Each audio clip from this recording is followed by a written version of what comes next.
There is a fate worse than being lost, worse than being alone. The most painful way to die is not in total silent isolation, where hope has long since faded. No, it is when you can see the hand of your rescuer, when you can hear their voice calling your name, but you cannot reach it. It is the agony of hope, just beyond your grasp. Today, we open 3 files. 3 stories of souls trapped by the unforgiving earth itself. Their final moments documented, their struggles recorded for eternity. We investigate a man swallowed by a cave that became his tomb, a place so inaccessible that his body remains there to this day. We uncover the tragic tale of a woman who became a permanent, grim landmark on the roof of the world, a warning to all who followed. And we examine the final hours of a climber who died just 6 meters away from safety, close enough to see the shelter he would never enter. They were found. They were heard. But in the end, they could not be saved. These are their stories. This is the darkest files. Could you remain calm in a space tighter than a coffin? At what point does adventure turn into a death wish? These are the questions that wait in the dark. They do not need an answer from your mouth. They ask your bones. They ask your breath. You walk into the cave. The world you knew becomes a thin line of light behind you. Soon, even that is gone. The air changes, cold stone and ancient dust. Your headlamp is a small, weak sun in a universe of black. Imagine the weight on your chest, a slow, steady pressure. It does not want to hurt you. It simply is. This is the world John Jones chose to enter. He was a young man. He was strong. He had a family. He called the passage the birth canal. It was a joke. The passage was a 10-inch by 18-inch slot, a letterbox into the deep, squeezing through the tightest of spaces, emerging into a new, dark world. The passage made him small, forced him to surrender his size and strength to its unyielding shape. He liked that feeling at first. It felt brave. It felt private, believing the passage would open up again, just around the next bend. Then the rock closed more. The passage did not open. It grew tighter. His hands could still move. His legs began to feel the squeeze. The small yellow circle of light from his lamp began to shake. The joke was over. Could you remain calm in a space tighter than a coffin? Feel the earth pressing on your chest. Right now, imagine the weight. A steady, indifferent hand that will not lift. Your ribs can no longer expand. The rescue began as a simple thing. A problem of leverage. His brother was the first to reach him. He found John's feet, but the angle was wrong. The human body is not a rope. It is not made to be pulled straight when it is bent at such an impossible angle. The cave held its prize. It bit at his skin. It held him in a geometry of pain. The body breaks if it is twisted too far. The pulling had to stop. More help was needed.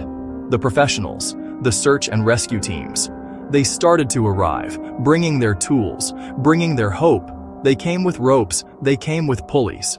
Faces that never wanted to see such a thing, yet trained for it just the same. Cameras came too, grainy, shaky, human, small, desperate against the unmoving stone. But the cave did not care. They prayed, they yelled instructions, they argued over physics and angles. They pulled so hard. Rescue is a work of inches, and sometimes not even that.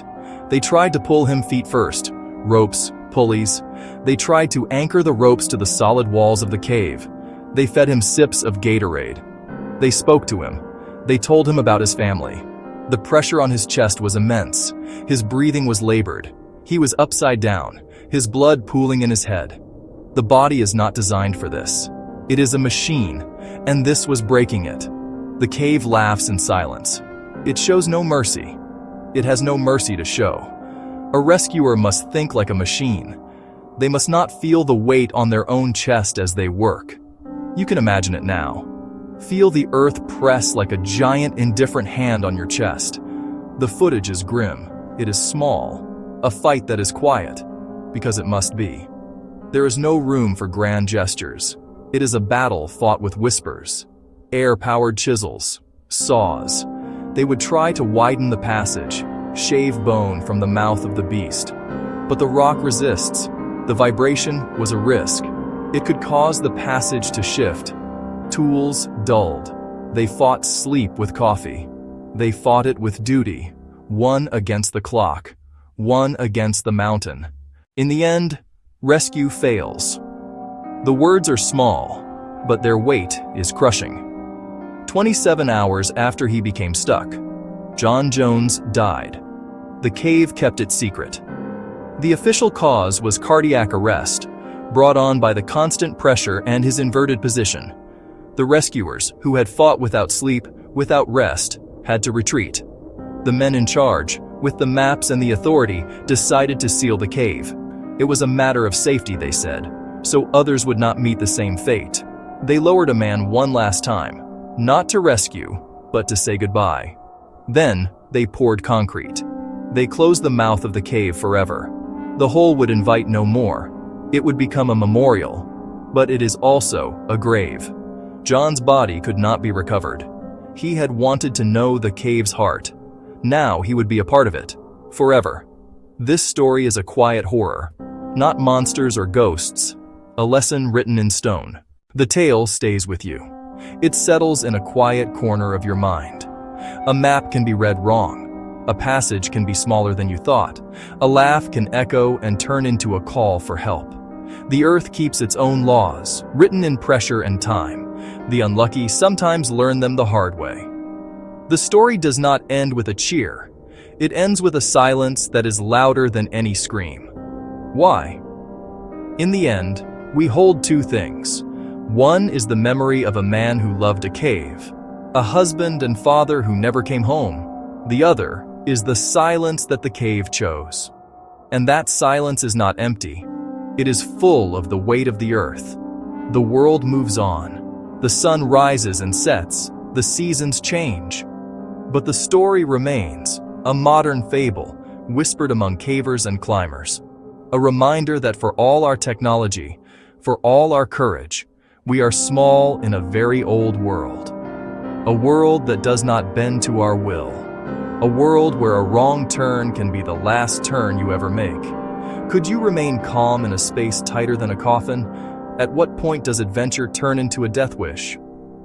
John Edward Jones died at 26. He is entombed in Nutty Putty Cave. John Jones remains a part of the Nutty Putty Cave forever, sealed in silence. But the earth has other ways of claiming its victims. Sometimes it is not a hole that traps you, but the very air around it. On the freezing slopes of Mount Everest, one woman's struggle would break the hearts of everyone who found her. The mountain is a world of white. Wind moves across the snow like a cold hand. The sky and the ground are the same pale color, a canvas of ice and thin air. Here, the light is bright and brutally sharp, reflecting off a kingdom of silence. Men and women come to this place to climb. They call the very top the summit, a point on the map that feels like the edge of existence. Above 8,000 meters, the world changes. The air grows thin, too thin for a human body to sustain itself. Climbers call this place the death zone. It is not a location as much as it is a condition, a place of small choices that mean life or death. In this high, empty space, the rules of the world below begin to fade. The mountain is a world of white. Wind moves across the snow like a cold hand. The sky a canvas of ice and thin air. Here, the light is bright and brutally sharp, reflecting off a kingdom of silence. Men and women come to this place to climb. They call the very top the summit, a point on the map that feels like the edge of existence. Above 8,000 meters, the world changes. The air grows thin, too thin for a human body to sustain itself. Climbers call this place the death zone. It is not a location as much as it is a condition, a place of small choices that mean life or death. In this high, empty space, the rules of the world below begin to fade. The body fights for every breath, and the mind slows, clouded by the lack of oxygen. It is a place that tests the very core of a person. It asks a simple, terrible question. If you saw someone dying, and stopping to help meant you might also die, what would you do? Would you stay? Would you walk on? The mountain does not care about the answer. It only watches, its silence vast and indifferent. Francys Arsentiev was an American climber who came to face this world. She loved the mountains for their quiet and their challenge. She understood the risks, the cold and the thin air. In May of 1998, she stood on the summit of Everest, having made the climb without the aid of supplemental oxygen. She and her husband, Sergei, had reached their dream. They had trained for this moment, planned for it, and now stood on the roof of the world. At the top, in the thin, unforgiving light, she must have felt a profound sense of achievement. But the mountain was not finished with her. The summit is only halfway. The descent is where the mountain often claims its price. The body is tired. The mind is slow. The reserves of strength are gone. It is on the way down that the death zone reveals its true power. It is a slow, creeping force that drains life away, breath by breath. For Francys Arsentiev, the journey down from the summit would become a slow, agonizing slide into the mountain's cold embrace. Her story would become a permanent part of Everest's lore, a haunting question left frozen in the snow for all who followed to ponder. Would you have stopped for her? What is the cost of a human life at 8,000 meters? Francys Arsentiev was not just a climber, she was a wife and a mother. She carried the hopes and dreams of a life lived fully, bringing them to the highest, most unforgiving place on earth. Her goal was audacious, to become the first American woman to summit Everest without supplemental oxygen. This was not a feat of ego, but a testament to human endurance, a desire to meet the mountain on its own terms. She and her husband, Sergei Arsentiev, were a team, bound by their love for each other and for the raw, stark beauty of the high peaks. They were experienced, strong, and deeply committed to their shared ambition. The climb was brutal. Without the aid of bottled oxygen, every step is a monumental effort. The body screams for air that is not there. The lungs burn, the muscles ache, and the mind becomes a confused, foggy landscape. The death zone begins to work on you immediately, breaking you down cell by cell. Francys and Sergei pushed through this state, moving slowly, deliberately towards the summit. They reached the top late in the day on May 22, 1998. They had done it. They stood together in the last light, exhausted but triumphant, having achieved something few people on Earth ever will. But their triumph was fleeting. The descent began in darkness and extreme fatigue. They became separated in the night. Sergei made it back to their high camp, but Francys was not there. He knew something was wrong. Without resting, he grabbed oxygen and medicine and turned back up the mountain, back into the killing cold, to find his wife. He disappeared into the darkness, a lone figure moving against the immense, indifferent face of Everest. His love for her was a powerful force, but the mountain is stronger than any single human emotion. The mountain does not recognize love or loyalty. The next morning, an Uzbek team climbing towards the summit found Francys. She was half-conscious, clipped to her safety line but unable to move. She was suffering from severe frostbite and a lack of oxygen. They tried to help her, giving her what little oxygen they could spare and attempting to carry her. But she was a dead weight, and they were weakening quickly in the thin air. They were at the edge of their own survival. Helping her further would risk their own lives. After nearly an hour, they made the agonizing choice to leave her and continue their own climb. They had to save themselves. Francys lay alone in the snow, a small, dark shape against the vast white slope. She was just a few hundred meters below the summit, a place so high and remote that it feels like another planet. The air there is a ghost offering no warmth, no substance. Her body, deprived of oxygen, was shutting down. Her mind, once sharp and determined, was now adrift in a fog of confusion and pain. She was alive, but only just. The mountain was slowly, methodically claiming her. The wind whispered around her, a constant cold presence that offered no comfort, only a deeper chill. Later that morning, another team found her. Ian Woodall, Kathy O'Dowd. They were on their way down from the summit when they saw her purple climbing suit. They were shocked to find she was still alive. Don't leave me here. For over an hour, they abandoned their own descent to try and save her. They tried to give her oxygen, but her regulator was frozen. They tried to make her comfortable to shield her from the relentless wind. They talked to her, trying to keep her conscious, trying to bring her back from the edge. The effort was immense. At that altitude, even the smallest movement requires a colossal act of will. Their own bodies were failing. Their oxygen was running low. They knew they were in grave danger. The death zone was pulling them in too. They could feel their own strength fading, their own minds beginning to slow. They were faced with the same terrible choice as the team before them. To stay longer meant they would likely die with her. To leave her felt like an act of profound cruelty, a betrayal of a fundamental human instinct. The mountain made the choice for them. As a storm began to brew and their own conditions deteriorated, they knew they could not get her down. They could not even carry her. They were too weak and the slope was too treacherous. Leaving her was the only way they could survive. With immense regret, they told her they had to go for help, a promise they knew they could not keep. They left her lying in the snow, a silent figure in a purple suit, slowly becoming a part of the mountain itself. It was an act of survival, but it would haunt them forever. Why did they leave? From the warmth and safety of our homes, the choice seems monstrous.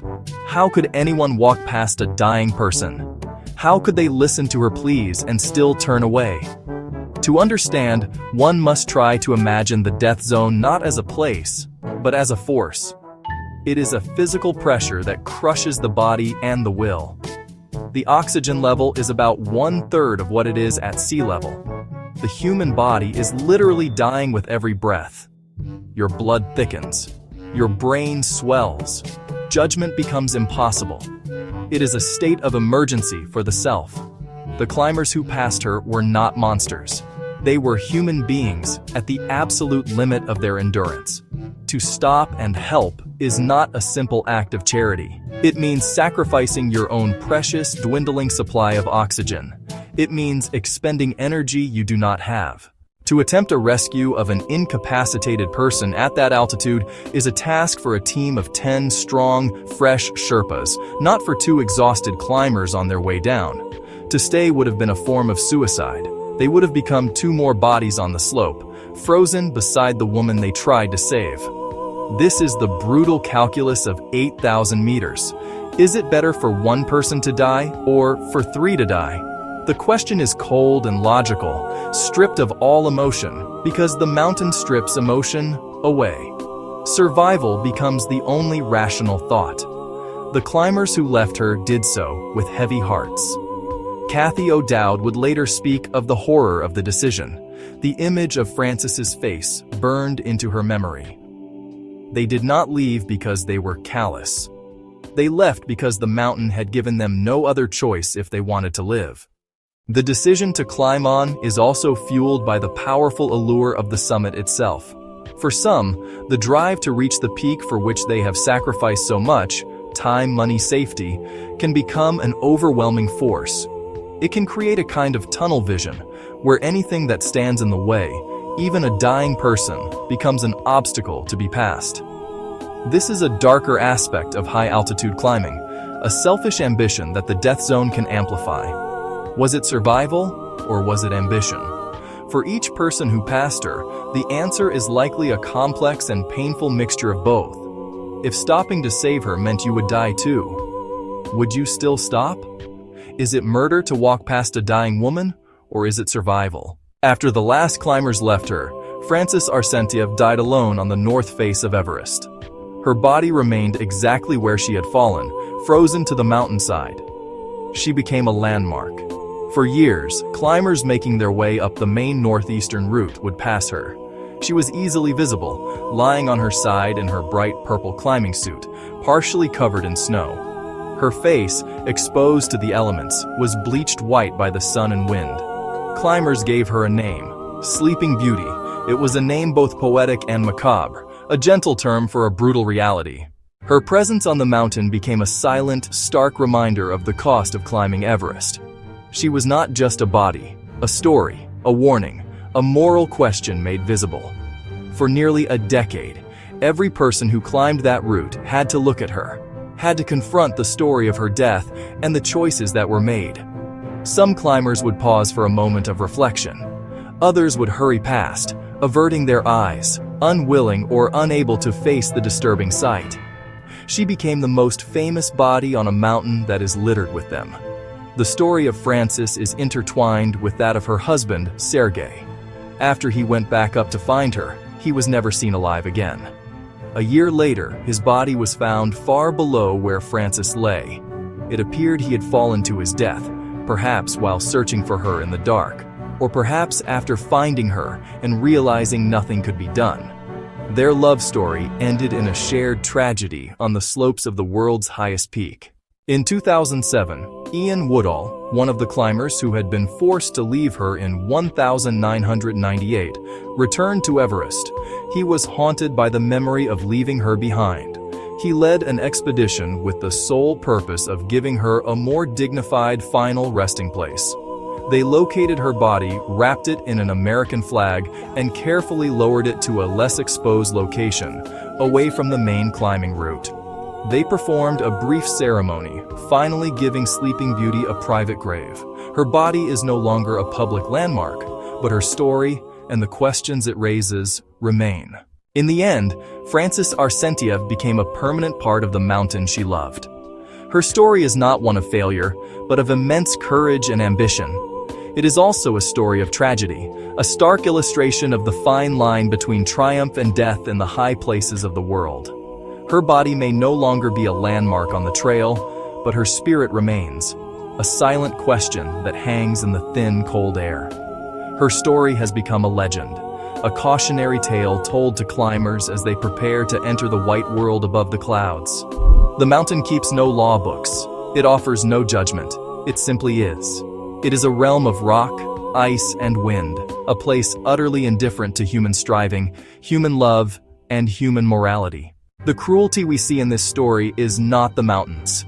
It is a reflection of our own limitations, a mirror showing us what we become when we are stripped of everything but the will to survive. We bring our rules and our ethics to this place, but the mountain does not recognize them. It forces us to confront what lies beneath those rules. The story of Francys Arsentiev does not provide an answer. That is its haunting power. It does not allow us the comfort of a clear moral lesson. Instead, it leaves us with the question, suspended in the silence of the snow. It forces us to look inside ourselves and ask what we are made of. What would you do? Would you be the hero who stays? Would you be the survivor who walks on? Could you live with the choice, no matter which one you made? The quiet on the high slopes holds these questions for every climber and for every one of us. The wind on Everest answers nothing.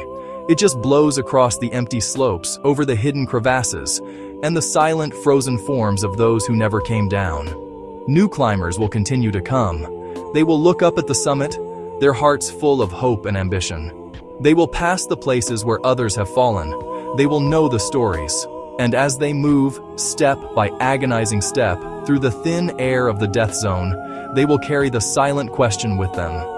If you saw her lying in the snow, knowing that to stop meant you might die too, would you stop?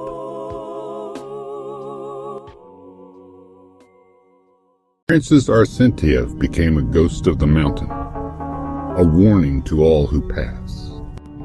But years before her, in the heart of the Swiss Alps, another man fought a battle against a single stuck knot.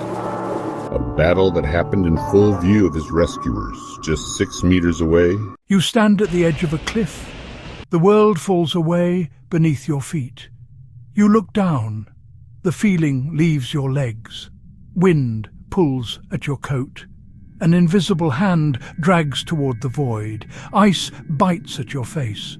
The drop is a bottomless well of air and shadow. Your breath hangs, a small cloud in emptiness. Your hands, numb and stiff, grip a rope. The rope is impossibly thin against the cold. It is the only thing between you and nothing. This is where men test themselves.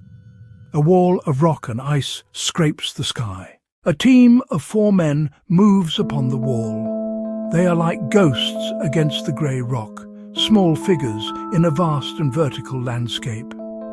Each step they take is a small, deliberate war against gravity and the cold. Their gloved fingers, clumsy with frost, search desperately for holes in the frozen cracks of the stone. The crampons on their boots find purchase on tiny, treacherous ledges of ice. The ropes that connect them sing and creak with the strain, a constant tense music that speaks of both connection and consequence. They call to each other in short, clipped words, their voices small and swallowed by the immense echoing cold.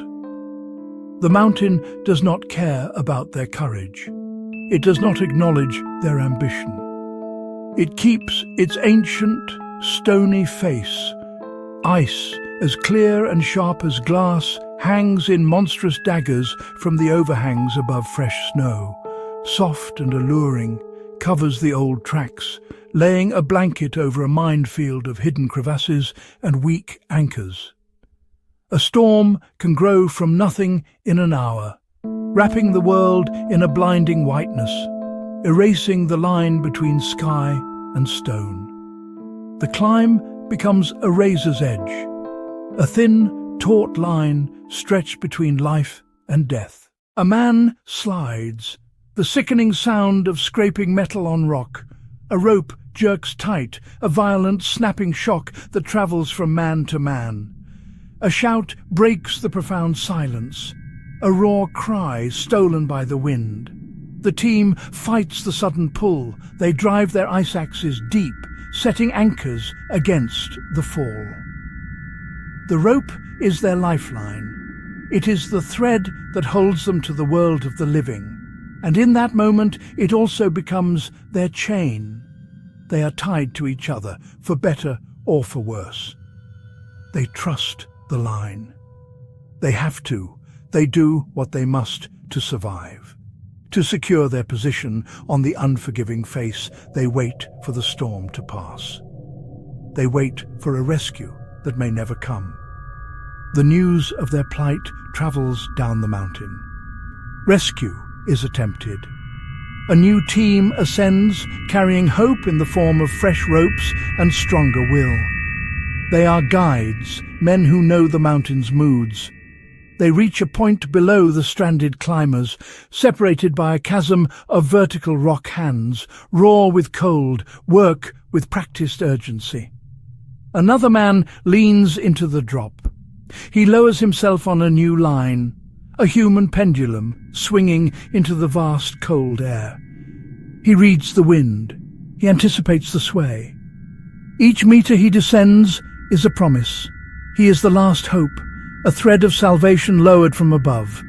The men on the wall watch his approach. They see him coming, and for a moment the iron grip of despair loosens. Help is here.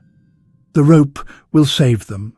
The rope is a tool, a simple thing of woven fibre, meant to lift, to secure, to save. What goes through a man's mind when the rope becomes his executioner? Think on that now. Hold the image of a rope that was meant to save, but will not. Let the cold truth of it press down on you. Imagine the betrayal of that simple object. The tool becomes the trap. The lifeline becomes the noose. The physics are brutal and simple. The rope holds the weight of one man, then another knots, tied in haste by frozen fingers, lie like small hard stones. They catch. They stick. A knot will not pass through the small metal carabiner. It will jam hard and fast. The line becomes a ladder with an immovable block. A man hangs below that block. He is alive, but he is trapped. He can see the goal. It is so close, he can make out the faces. He can see a hand outstretched, waiting. He is only 6 meters away. He pulls and feels the knot jam solid above him. It will not give. It will not move his muscles, already screaming, burn with a fire that gives no warmth. A single thought. I will not die here. He fights the knot. He twists, he pulls, he heaves. The rough, frozen rope burns his bare palms. Blood, dark and warm, mixes with melting snow. He can taste the iron of his own blood in the metallic cold. He is a man fighting a knot.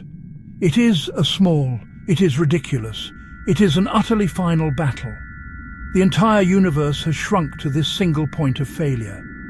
Around him, men shout instructions. Thin, desperate voices, they fight the slack. Pulling, releasing, trying to jiggle the knot free.